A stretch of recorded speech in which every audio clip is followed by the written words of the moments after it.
Magandang araw sa inyo mga mareng at ito tayo ngayon nagluluto nga tayo ng fried chicken dahil nga request ng mga bata. Dahil matagal-tagal na rin kaming hindi nakakapagluto ng fried chicken at ayan nga, pinagbigyan namin yung request nila at nagluto nga kami dyan ng fried chicken para sa mga bata. Siyempre para na rin sa amin yan, no? Anong kala nyo, sila lang pwedeng kumain ng fried chicken? Kakain din kami niyan mga mareng. At ayan nga, malapit na akong matapos sa pagpiprito at uumpisahan ko na nga rin pala magluto ng tahong. Sinabawang tahong nga pala yan mga mareng dahil nga gusto rin ng mga kasama namin na mayroong sabaw-sabaw kaya nagluto rin ako ng tahong. Ayan, ginigisa-gisa ko na nga dyan mga mareng. Mekos-mekos lang natin yan mga mareng. At ayan nga dahil nga Sunday at ayan nagsama-sama kaming kumain at ako lagi ang nakatoka sa pagluluto sa pagka nagkita-kita kami at nagsama-sama. Ako nang bahala sa pagluluto dyan mga maray, mekos-mekos lang natin yan. At ayan sinunod ko na nga pala dyan yung sibuyas para maisunod ko na rin yung tahong. Ayan, masarap naman ang tahong mga maring, di ba? Lalo na yung mga lalaki mahilig sa tahong. Charot-charot lang. At ayan nga, syempre, sunod na rin natin. Ayun, napaso pa nga ako kasi nagkamali ako ng kinuha. Ang kinuha ko yung pinaglutuan ko ng fried chicken, napaso tuloy ako. Ha ha ha. At ayan nga, sinunod ko na nga pala dyan mga maring ang tahong, tahong, tahong, tahong, tahong, tahong. Charot, napakanta pa nga ang tao na to. Ayan, inalo-halo ko na siya dyan para malagyan ko na nga pala siya dyan ng sabaw. Tamang sabaw lang ilalagay natin dyan mga maring para hindi naman nalulunod sa sabaw yung tahong natin.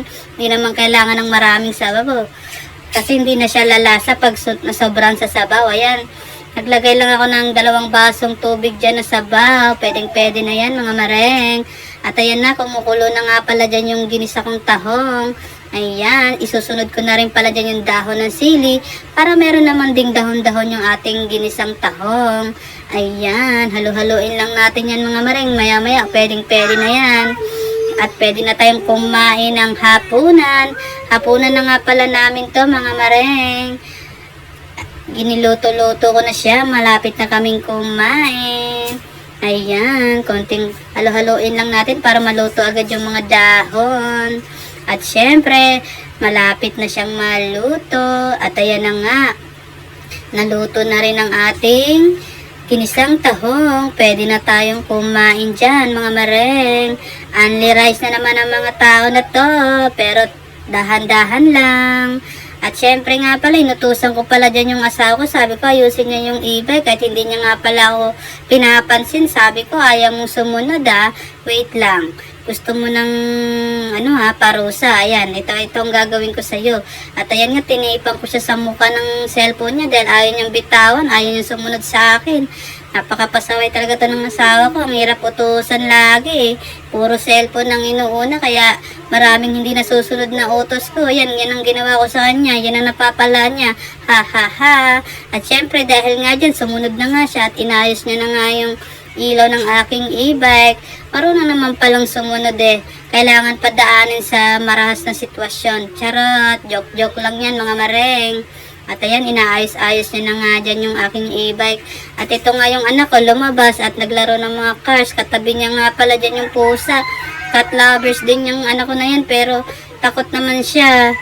Pero gustong-gusto niya talaga yung pusa. Pagka nanonood siya, may mga pusa yung pinapanood niya. Natutuwa siya sa mga pusa. Ayan dahan-dahan yung hinahawak-hawakan yung pusa. Sabi ko, huwag mong masyadong hinak. Baka kagatin ka, mahirap na. Magkaroon ka ng rabies dyan. At ayan, inaayos-ayos niya na yung aking mahiwagang e-bike dahil nga pang-service ko yan sa aking estudyante. Importante sa akin tong e-bike na to at nasusundo ko nga yung aking estudyante tuwing tanghali. Dahil nga walang nagsusundo, ako ang nagsusundo sa kanya. Talagang full-time ma'am. At ayun nga, dumating nga yung parcel ng asawa ko. Sabi ko, ano ba yan? Ano ba yung parcel na yan? At umorder ka na naman ng ganyan. Sabi niya, para lang to kay Alas. Dahil nga, gusto niyang bilhan ng mga laruan. Ayan, binilhan niya nga ng isang damakmak na cars. Ayan, dahan-dahan na nga niyang binubuksan. Nag-aantay nga dyan yung anak ko. Excited na siyang makita yung binili sa kanya ni papa niya. Ayun, tuwan-tuwa na siya. Kala mo talaga, marunong na talaga siyang mag-unboxing Ayan, tamang hintay siya sa tabi ng papa niya. Sabi niya, ano kaya yan pa? Patingin nga, sinusundot-sundot niya na dyan, hinuhula-hulaan niya na kung ano yan. At ayan nga, ang tagal-tagal nga mabuksan itong parcel na to dahil balot na balot, parang ayaw magpabukas oh. Ang daming balot, napaka naman talaga naman ng ano na yan Shopee galit na galit sa pagbabalot yung Shopee. Charot, pero okay din yan at safe na safe ang ating parcel. At ayan nga, dumating na yung mga cars ng aking bunso. Ayan, tuwan-tuwa na naman siya. Pero nga pala dyan mga maring, mali yung naibigay na order kasi nga pambabae yung cars, yung mga design niya. Nakakatawa naman tong Shopee na to. Laging mali-mali yung mga binibigay na order. Lalaki yung anak namin ang binigay, yung mga Hello Kitty na design. Ano ba naman yan, Shopee? Pakiayos naman po yung mga order namin. Ayan, pero at least tuwa pa rin yung anak ko kasi hindi naman importante sa kanya yung design dahil nga gusto niya cars. At ayan nga, nakikipag-agawan yung ate heart niya. Sabi niya, akin na lang to, akin lang to. Sabi ko, huwag ka na mag-cars dyan dahil malaki ka na, ano ka ba? Kaya alas na lang yan, tsaka sa mga pinsan mo, ibibigay. Ayan, nilalaro-laro niya na nga dyan yung mga cars niya. Tuwan-tuwa na rin yung anak ko nun, kahit ganyan yan. Simpleng laruan lang, masaya na yan. Kaso sunod na araw, warak-warak na. Maraming salamat sa inyo.